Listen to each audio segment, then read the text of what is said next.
had a lady that learned to muscle test by feeling, and she would get this huge rush of energy, just clear up. And she said the more she muscle tested, the smaller and smaller and smaller she got, and she didn't know why she wasn't getting the same testing as she was at first. And she's a very Christian woman, and she prayed. She said, God, why am I getting such a small answer when it was so big at first? And he said, you're never going to get fast if you get this great big rush of energy every time you ask. It has to be small. It's just a little tiny feeling so that you can get faster and faster and get more and more questions answered. So I thought that was a really good example of, you know, when you test, it's a still small thing, not a great big loud voice, because you need to be able to go quickly, and a big loud thing would not go quickly. I want to go over this negative emotion chart with you and look at it and see if there are any words on there that you don't understand that may come up. I know one that's asked a lot is forlorn. That's B2. And forlorn means sad and lonely. It's got 2. How about self-abuse? Self-abuse is putting yourself down and beating yourself up for silly little things that we do all the time. We're going to go back to the emotional sheet under programming. Besides emotions to be released, we can also release beliefs. So that's why belief is on there. The emotion can become a belief. For example, if love comes up or unloved, then we can say, the belief could be, I'm never going to be loved. No one will ever love me the way I want to be loved. Or my spouse will never love me. Or it can be specific. My parents never loved me, that kind of thing. So the more specific we get, the easier it is to let go of the emotions and beliefs. A contract becomes a very, very strong belief. It has often always or never or can't ever. And the contracts are the heaviest beliefs. If we feel like something will always happen or will never happen, then it becomes very strong in us, and we really have to let it go in order to change things. I had a stepmother growing up, and I said, I am never going to be like my stepmother. I'm never going to be like her. When I was little, and I was mad at her, of course. And I realized later that that was a really bad thing to say because she was female, and I'm female. So we can't say, I never want to do this, or I always want to do this, because it changes as we become adults. The representation, our bodies are really, really symbolic. So we put in all kinds of stuff. And if we have something that's disconnected in our mind, if we move and we're disconnected from our friends and we feel really bad about it, a lot of times we'll disconnect an organ from the nerve and the organ starts dying. Or we'll disconnect brain parts and we start having problems with our memory. Or children have learning problems or something like that. So the representations are really interesting. If you find a representation in the body, figure out what time frame and ask your body to release it. Often we put in punishments or proofs. My mother died when I was a little girl, and I felt like it was my fault, and I had to punish myself for not being able to save her or help her. So we punish ourselves for things as children that aren't really logical as adults. And it's because we were emotionally immature. And so we want to release the beliefs that we had when we were emotionally immature, and let those go. Fear is an emotional by itself. We want to release the fears. A lot of times kidneys hold fears, but any place in the body really can hold a fear. An imbalance is really interesting. We can have chemical imbalances. We can have hormone imbalances. We can have all kinds of imbalances in the body. And we want to let go of the imbalance, but we need to know what it represents first. So go back to the age. What was the imbalance at that age? And it really does help to be able to release it. I know a lot of times people get really dry mouth and start getting a headache, and all it is a sodium-potassium imbalance, which makes you have a dry mouth and your water flow in the body doesn't work well. And so if we figure out what the imbalance was, then we can change that by releasing the imbalance in our life, and then the potassium and sodium will balance again, and the thirst will go down, and your headache will be gone, and that kind of thing.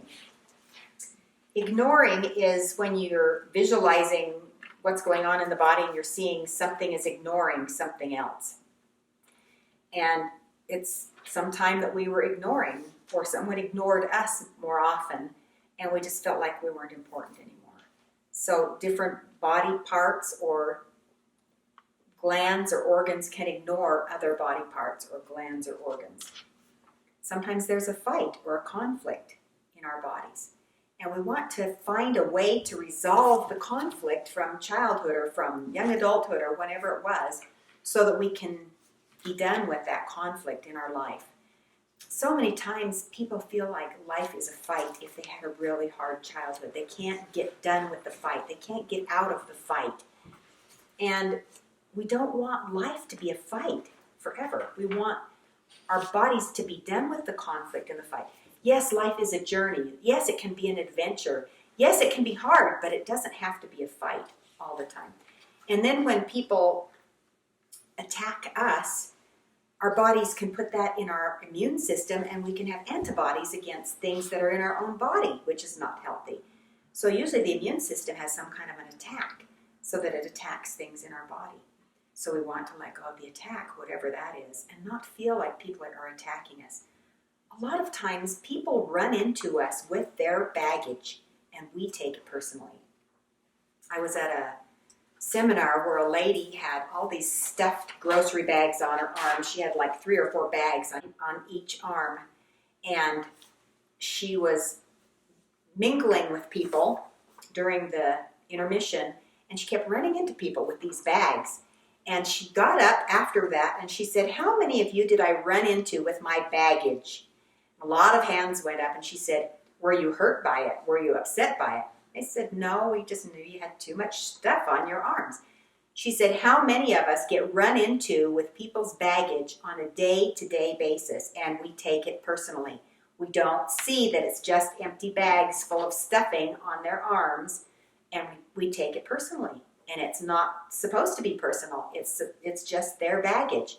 Their meridians go off, or they are having a bad day, or something happened and they're upset, and they take it out on anybody that they're around, and we don't see that it's them. We see that it's us, and we take it personally. And it's not personal. It's totally not personal. And so if we can just say, maybe they're having a bad day, maybe we remind them of somebody that really was mean to them, or that they had a hard time with, and so they don't like us. I worked with somebody today that was that way.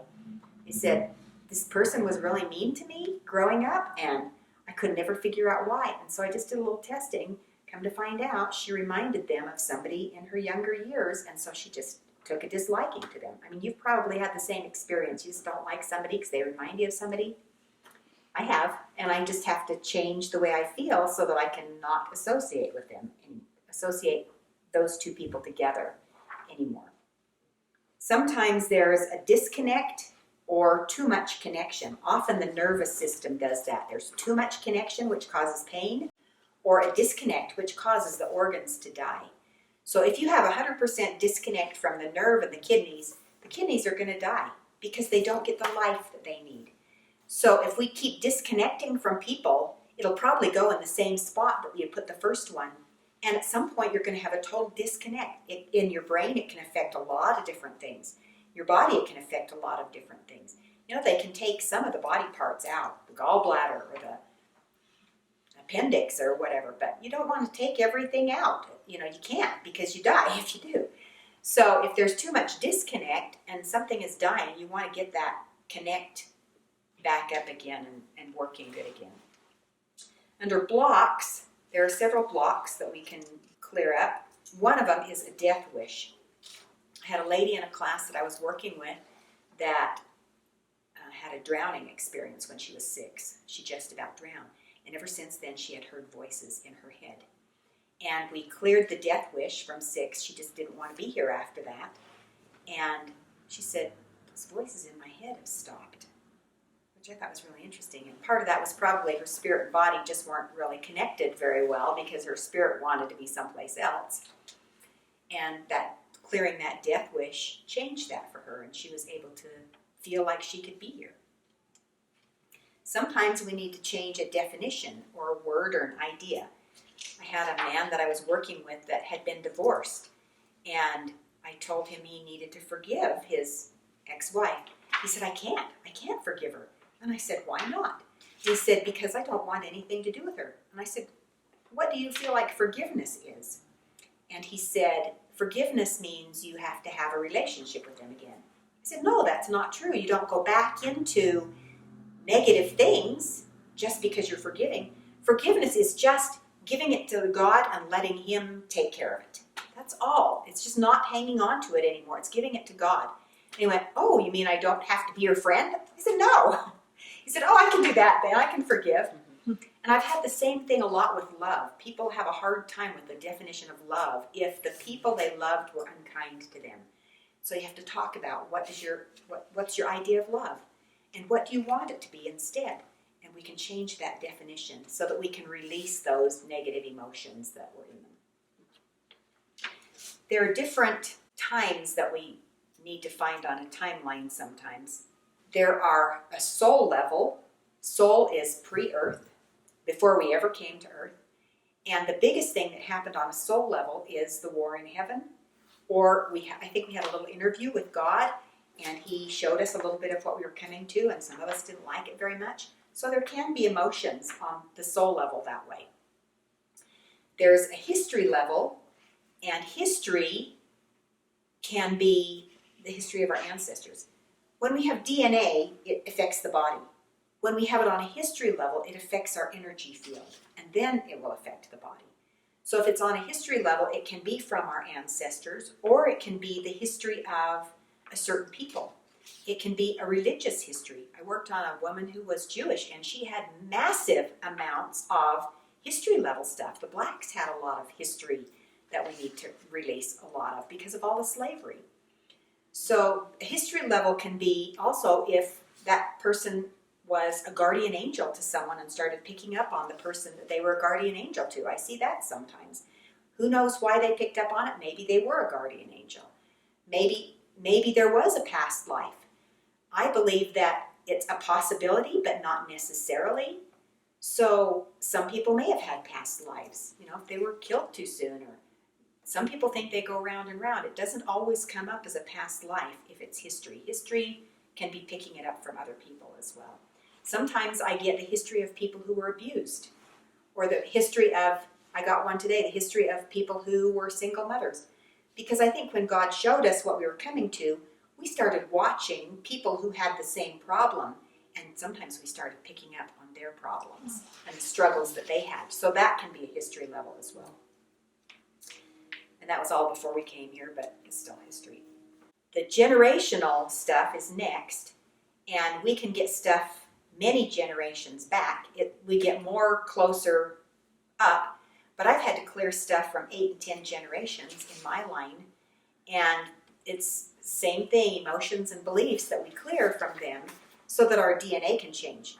They did a big genome project at the turn of the century, and they were really disappointed in it because they felt like they didn't do any good. But the big thing that they found was that DNA can be turned on or turned off.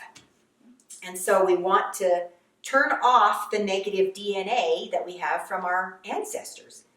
And that comes through emotion. They changed the DNA and turned something on by negative beliefs. And we turn it off by negative beliefs, changing the negative beliefs. Then with pre-birth, we have conception energy, and DNA can also trigger pre-birth. And in utero, we can have emotions there. I don't see a lot of emotions early on because I think our spirit isn't totally attached to the body. But later on, 6 months, 7 months, 8 months, babies can pick up on their parents' stuff. They can start feeling their own stuff. Some babies are really intuitive to the darkness around, and they start picking up on that. Sometimes the mother's body has problems, especially with preeclampsia, toxic stuff staying in the body. Babies can really have a hard time with that. So any of that can come up that we need to clear before we're even born. And then we can go down with an age level up to current age and find emotions there. Also, little children are really good at picking up someone else's baggage. So as we check for little children, we always want to ask, is it their own or is it their parents? I lived with my grandma for about a year after my mother died, And I started picking up on some of my grandma's baggage because I was little, I was 2. And our energy field isn't totally whole until we're about 7. So the earlier on, the more we pick up from them, and getting closer to 7, not as much unless it's really traumatic. And then we pick up more. So there's a lot of stuff that we can pick up emotionally that isn't our own or that isn't healthy for us. And when we have that emotionally immature brain and system, we do end up putting a lot of stuff in us. And it doesn't seem to make sense as an adult, but a lot of times as children, it kind of makes sense for what they're going through.